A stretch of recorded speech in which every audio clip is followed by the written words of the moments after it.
Direk. Pero ayun po, for sure naman bago mo po sa na-announce na rin po ni Direk doon sa loob. Ayun po, I'm very much humbled to announce that our short film Pugon po ay nakapasok sa isang prestigious na film festival, which is the Cannes Film Festival po. Yes, and I'm very, very thankful and I'm very happy na isa kami sa napagbigyan po doon. And I'm looking forward po na dumating na yung araw ng mismong event kasi hindi ko po alam, nung sinabi po siya actually sa akin na direct, parang kahapon lang po niya pinaka-in-announce sa akin talaga. And kung sino po yung makakasama namin. Parang hindi ko alam kung ano yung mafe-feel ko po, kung ano ba, parang na-overwhelm ako na nakakatuwa na parang ito pong birthday celebration ni Direk Gabes, a celebration also for his work, which is the Pugon po, our work po. And ayun na po, wala akong iba masasabi. Kakatapos ko lang din po mag-shoot ng short film po ulit with Direk Gabi, which is Huling Sayaw ni Erlinda. And I won't go into details kasi ayoko makaspoil kasi maganda yung kwento niya po. And I think magsasalita na naman po si Direk about it later. And yun po, and I'm also going sa school, doing some photo shoots and other, ano pa po, mga sariling lakad, mga ganun po yung pinagkakaabalahan ko lately. For the record lang, Jazzy, hindi naman itong unang film fest ng Pugon, ano? Hindi po. Madami na siya sa But yes, of course, ang unang-una yung International Film Festival Manhattan po, wherein I won yung Best of the Best Child Actress something diba? po. Yun, Ashoka Film Festival, Gali International, and many, many more po. Sa India and Sa Japan, India. yes po. Marami pa po, hindi ko na maano lahat. Yes po. The story itself po kasi it's, ano po na iba po talaga yung story niya, which is very, ano siya ngayon sa panahon po natin, yung mga bata na pilit pinagtatrabaho ng mga magulang, pambayad utang, parang nagiging retirement lang po kasi mostly yung mga bata ngayon, di ba? So parang very nangyayari siya. So, I think yun yung nakakapagpapukaw ng puso ng mga judges kung sino man po yung mga nanonood na. And sobrang saya ko for Pugon kasi kahit na 2020 pa siya, 2020 pa namin siya film, 2021 siya napalabas, up until now, 2024 na, tuloy-tuloy pa rin yung pag-angat niya. And yung Pugon po kasi yung pinaka nag-open talaga ng napakaraming pinto sa career ko po kasi simula nung nanalo po ako ng Best Actress po dun sa Pugon, ang dami nang nagtiwala sa akin, ang dami nang nakakilala, ang daming pintuan po talaga nagbukas, and I'm very happy na up until now, umaarangkada po si Pugon. Yes. Ako po dun si Sonia, isa po ako sa mga batang pinambayad utang ng magulang nila. And nagtrabaho po ako doon sa isang panaderia po. And ang naging amo ko po doon si Sir Soliman Cruz. Yun po. Tapos doon na yung parang doon na po nagsimula yung story ako na naggagawa ako ng tinapay. Tapos parang sa utak ko po, ilang buwan lang ako doon. Pero yun pala, tuloy-tuloy yung pag-utang ng magulang ko. So tuloy-tuloy yung pagbabayad ko kahit patapos na yung buwan na dapat akong umuwi na, ganun po. Doon po nagsimula yung hirap niya. Nakailang acting awards ka na? Ay, siguro, sa mga naalala ko po ngayon, siguro po mga 7, 8, ganun po. Lahat actress, best actress? Opo, Best Actress, Best Child Actress po. Yes po. Ay, nananalo din po ako ng mga, binibigyan po ako ng mga awards na parang Outstanding Woman, Gintong Kabataan Award sa Bulacan po, na awardan po ako ng aming governor po. Marami po. Wala pa yun sa pito. Wala pa po yun. Iba yung acting awards. Iba po yung acting awards and yung mga other awards po na yun. Ano yung acting child? Yung sa Best Child Actress po, if I'm not mistaken, sa Ashoka po siya, Ashoka Film Festival sa Japan. Sa Pugon din po siya na short film. Yes po. So nakaka-3 International Best Actress Award ka na. Sa mga naaalala ko po ngayon, yes po, ganun po. Alin dun yung personal mo natin nan? Ay, yung International Film Festival Manhattan po sa New York. Although hindi kami naka-attend the day ng event po mismo, pero after like a year, kasi nangyari po yung event ng pandemic pa po, so bawal pa akong mag-travel, gano'n. So after medyo lumuwag na po yung pandemic, doon po kami nakalipad papunta sa New York, and na-meet po namin mismo ng personal si Direk Luis Pedron po, yung pinaka-founder po ng International Film Festival Manhattan. And nagkaroon din po ng onting tsikahan. And I'm very happy po sa mga nasabi po niya sa akin ko. Bakit po ako yung napili niya, ako yung napili ng mga iba pang judges for the award po. Yung sa Canva for exhibition or for competition? I'm really not sure po kasi parang hindi po nasabi ni Direk yung Malalaman po niya. Malalaman po natin mamaya, malalaman ko din po. Basta po ang pinakasinabi niya sa amin is nakapasok po kami nakapasok ko pa lang sa isang ganong klaseng film festival. Iba na siya sa feeling as ganito pa lang na parang wala ka naman sa isang big company na parang independent artist ka and nakapasok ka doon sa isang kilalang film festival. Very honored na po ako doon. So, I couldn't expect more pa. Parang kung meron man na mabibigay pa pong blessings, very thankful na po ako doon. Kung wala man, I'm very thankful na rin po sa mga, kung ano mang binibigay po sa akin ni Lord. Puro short film ba ginagawa? Meron na din po akong mga full length. I have 3-4 full length na po. Meron din po akong gawa ni Direk Gabby na full length, which is yung Home I Found in You. I also have Caught in the Act with Joaquin Dumagosa at Ate Andy Abaya. And then yung recent ko po, which is the Unspoken Letters with Kuya Tonton Gutierrez, Tatay Simut Ibarra.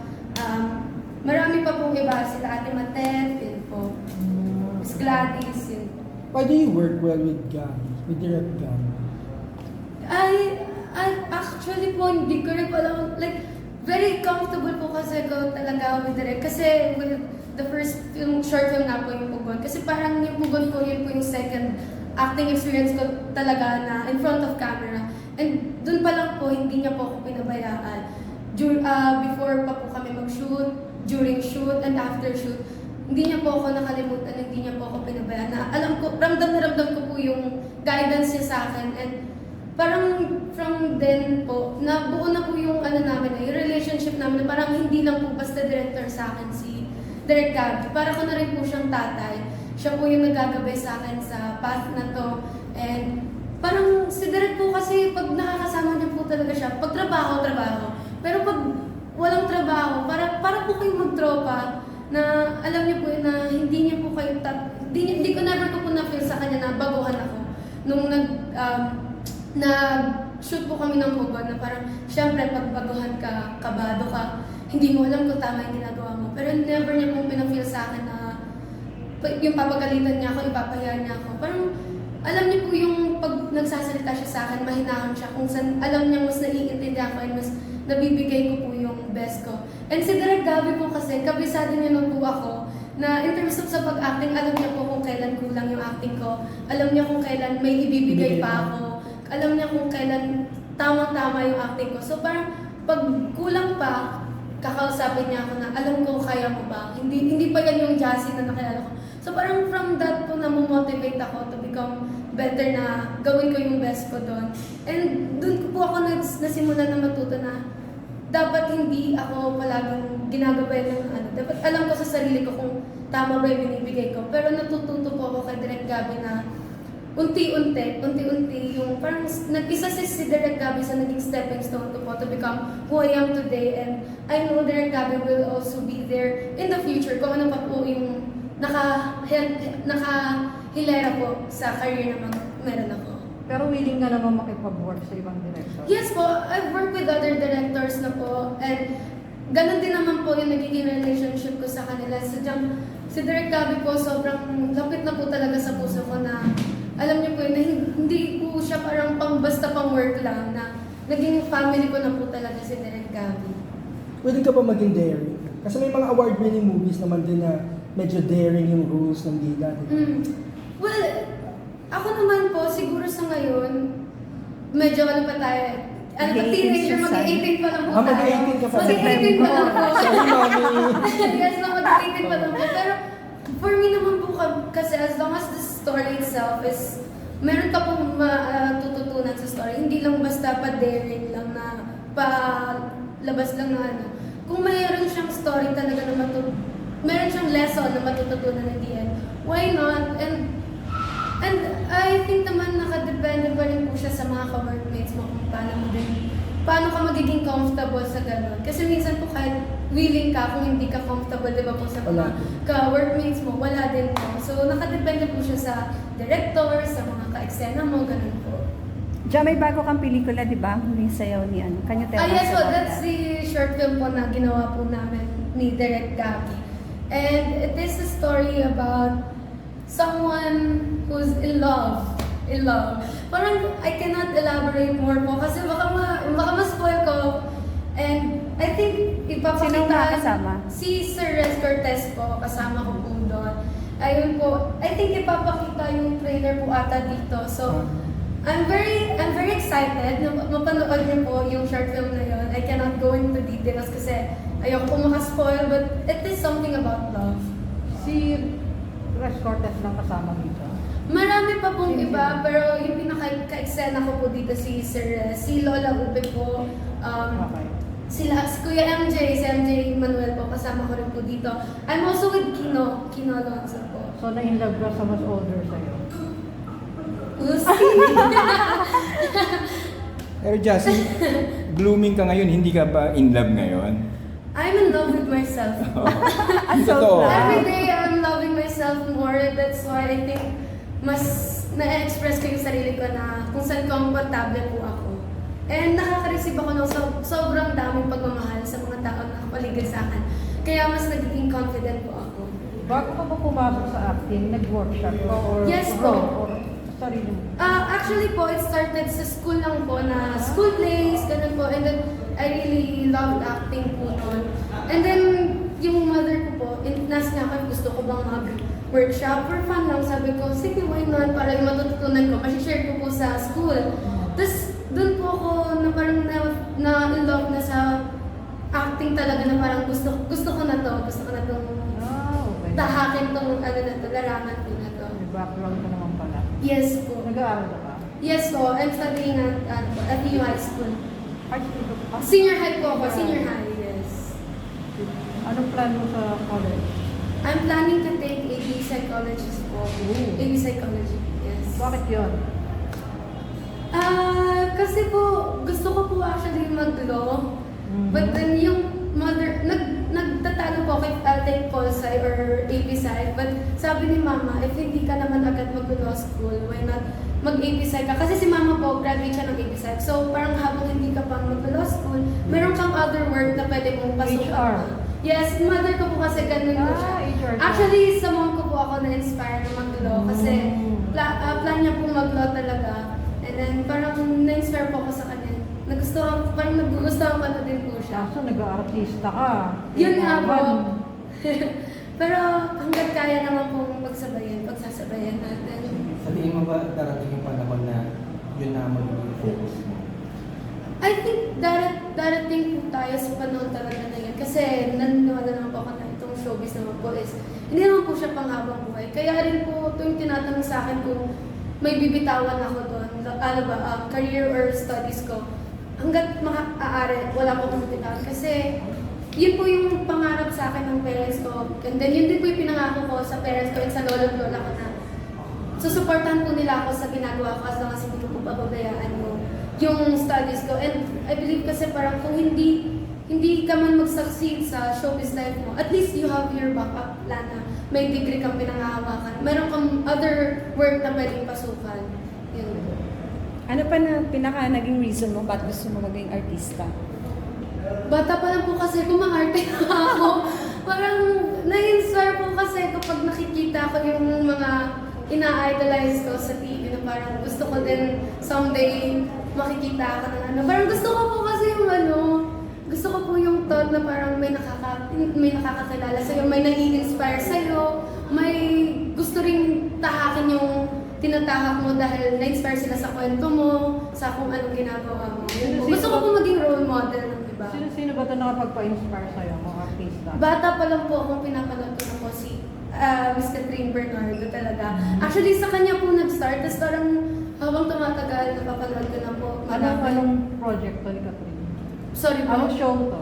Yung sa ano pa lang po, simula po Princess and I, napapanood ko na po siya hanggang sa God to Believe. Tapos nasubaybayan ko po siya hanggang ngayon po. Sinusubaybayan ko po. And madami po akong iniidolo na mga veteran actors. pala medyo hawig ang buhok mo? Yes, so, pakulot po talaga ako. Okay. So, si Catherine. Yes. Sino naman ang gusto mong maka-work na leading man in the future? Madami po. Right?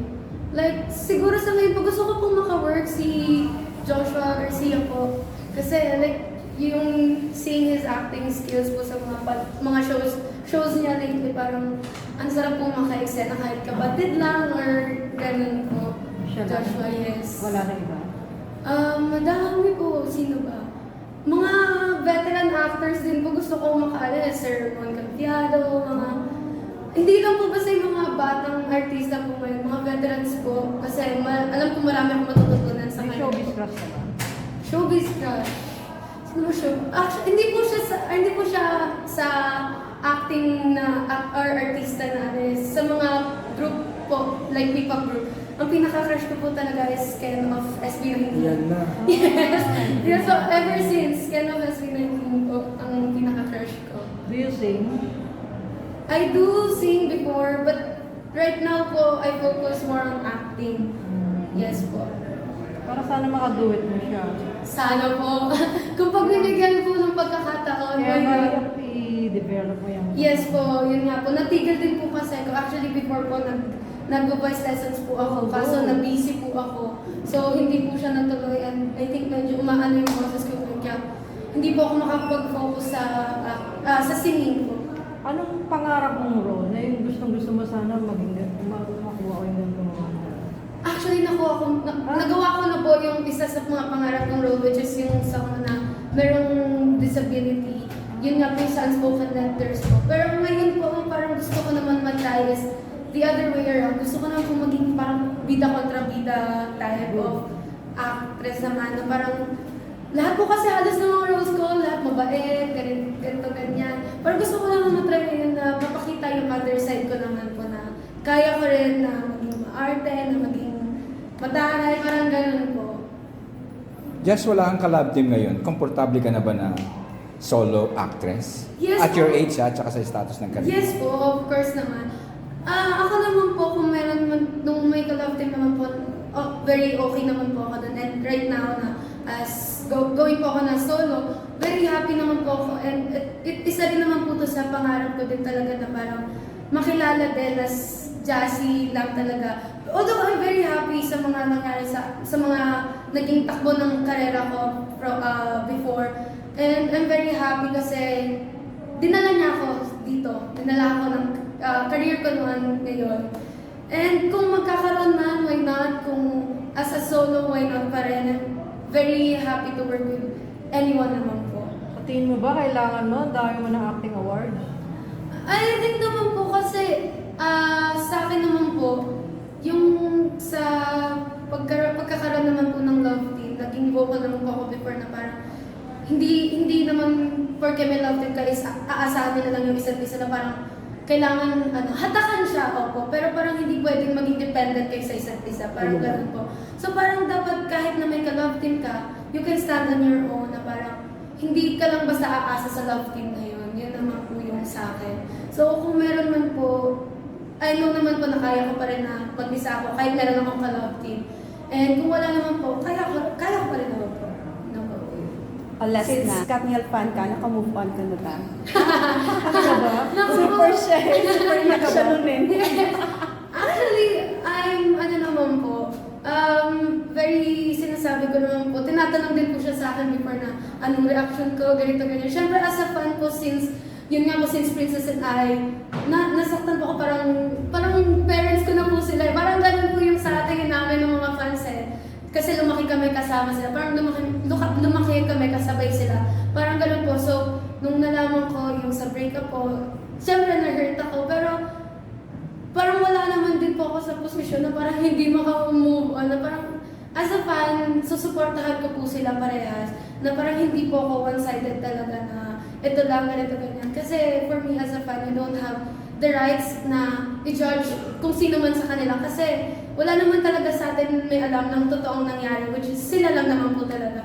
So, kung nag-heal sila parehas, why not heal them, di ba, as a fan? And just be happy for them as individual actors and actresses. Anong group ka ng fan? Merong fan, anong group ka? Kasama ka ba sa mga group? Wala po akong anything na particular na yung parang Ah. fan, ano. Basta I support them po talaga as sila po. Yung may mga events sila with the fans, nandun Opo, nanonood po ako ng mga concerts, ng mga all-star Yung Princess and I concert, nandun ka? Wala po. Kasi ano pa po ako nun, bata pa po ako nun. Okay. Opo, yung ate ko po, kasi yung pinaka-develop ko ng nalagad mo yun. Okay. Thank you, Jan. Thank you po!